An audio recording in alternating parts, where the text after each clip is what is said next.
advisory commissions, competitive sourcing. There are examples across the country of states that have successfully measured and held these programs accountable. And that's the final step in this process.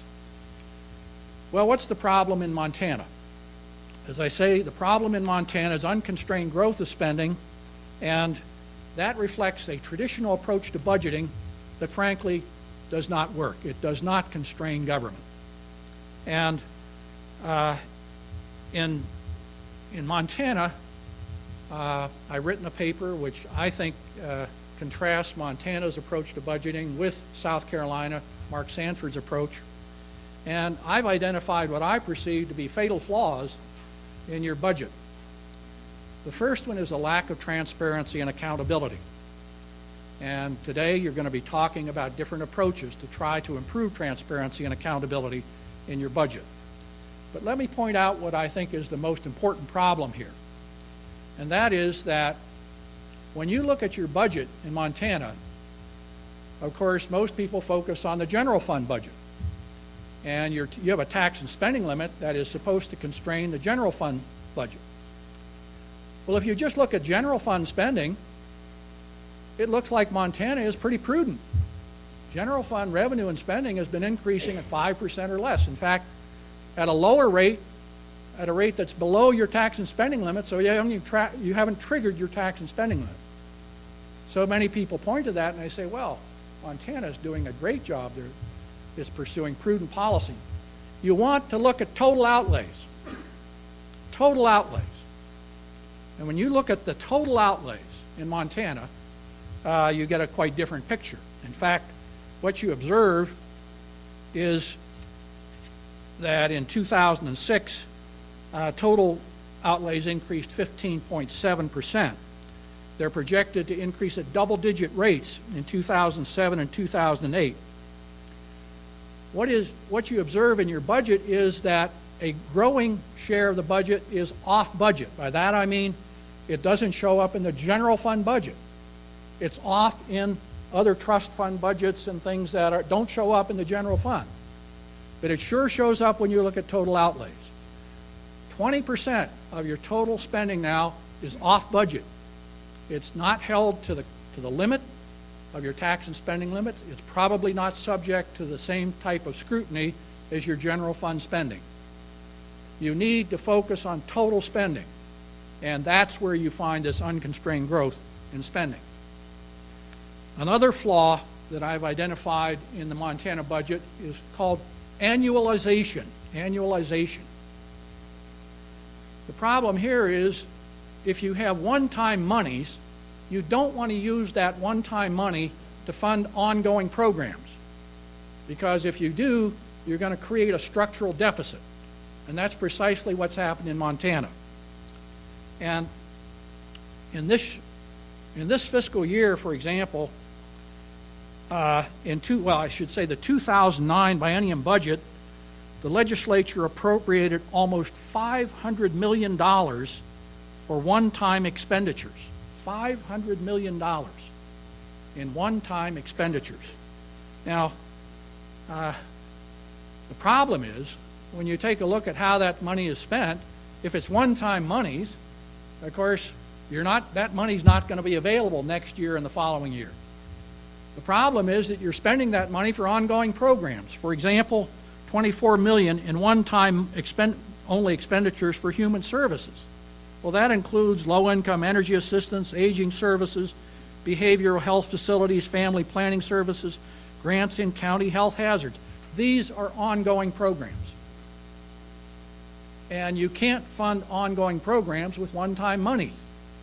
And when you do, what you create is a structural deficit.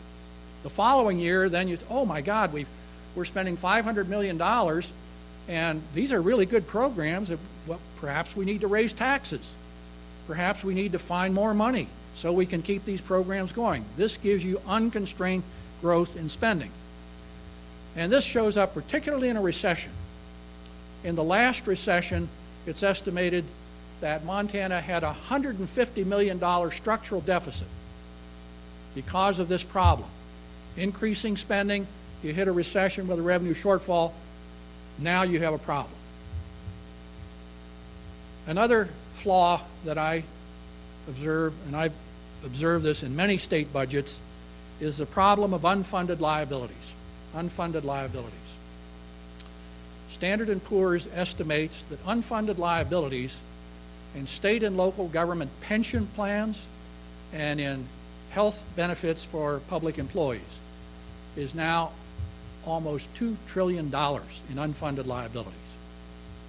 And clearly Montana has a serious problem in this area. The current budget estimates that unfunded liabilities in your pension plan are equal to $1.3 billion. What that means is in your pension plan, you have liabilities that exceed the assets in that plan by $1.3 billion.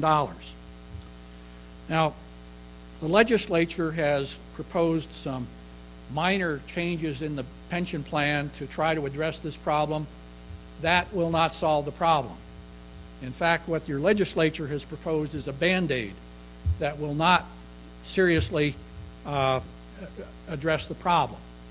You need to look at other states, and other states have responded to this type of problem of unfunded liabilities with fundamental reforms in both their pension plans and health plans for state employees. Alaska, Michigan, Oregon. What these states have done is to say we can't just tinker with the benefit side. We need a fundamental reform. We need to replace this defined benefit with a defined contribution plan so we can begin to get back on track and meet the standards that are now set for these plans. Unfortunately, in Montana, the solution so far seems to be, well, we'll just increase contribution rates. In fact, it's estimated that the cost of the pension benefit plan over the next 3 years will increase from $1.5 billion to $3.6 billion in just 3 years. Well, that reflects the interest groups that are putting pressure to simply increase contribution rates, which ultimately means higher taxes. And there's a different way to reform that, to address that problem. Another fatal flaw, which is ubiquitous in the states, is entitlements. When I talk to legislators about priority budgeting, often the response is, well, we'd like to do this. We know we need a more prudent budget, but we can't do that because we have to spend all this money for welfare, for Medicaid that's mandated by the federal government. The entitled programs are just eating us up. Well, let me tell you that states have addressed this with fundamental reforms, and many states have had some success with welfare reform, and states are beginning to have some success with Medicaid reform. And when I look at Montana's budget, this is an area where there's serious need for fundamental reform. In Montana, the growth of state spending for health and human services, the budget increased 27% from 2006 to 2009. The health and human services budget increased 23% over that period of time. What's happened in Montana is what's happened in many states. In your Medicaid program, you basically expanded the range of services. You have opened up Medicaid to a much broader range of recipients, many of them whom are not indigent, and this is eating up your budget. The Medicaid budget will account for a larger and larger share of your budget with these types of policies. Now, in fact, the legislature recognized the problem this past year, and they requested a detailed report on the rising costs from Health and Human Services Division. The governor vetoed that portion of the bill and prevented the legislature from even getting the data, from even finding out what's going on with your Medicaid program. That's a head in the sands approach. What you need in Montana is a Mark Sanford who says, we don't put our head in the sand, we address the problem. And what South Carolina has done is copy Florida's reform of Medicaid. And you can fundamentally reform Medicaid to begin to get some control on these rising costs. And the first thing you do, and the first thing that Mark Sanford did, start auditing Medicaid bills. Now that sounds obvious. Historically, Medicaid bills are not audited, they're just paid.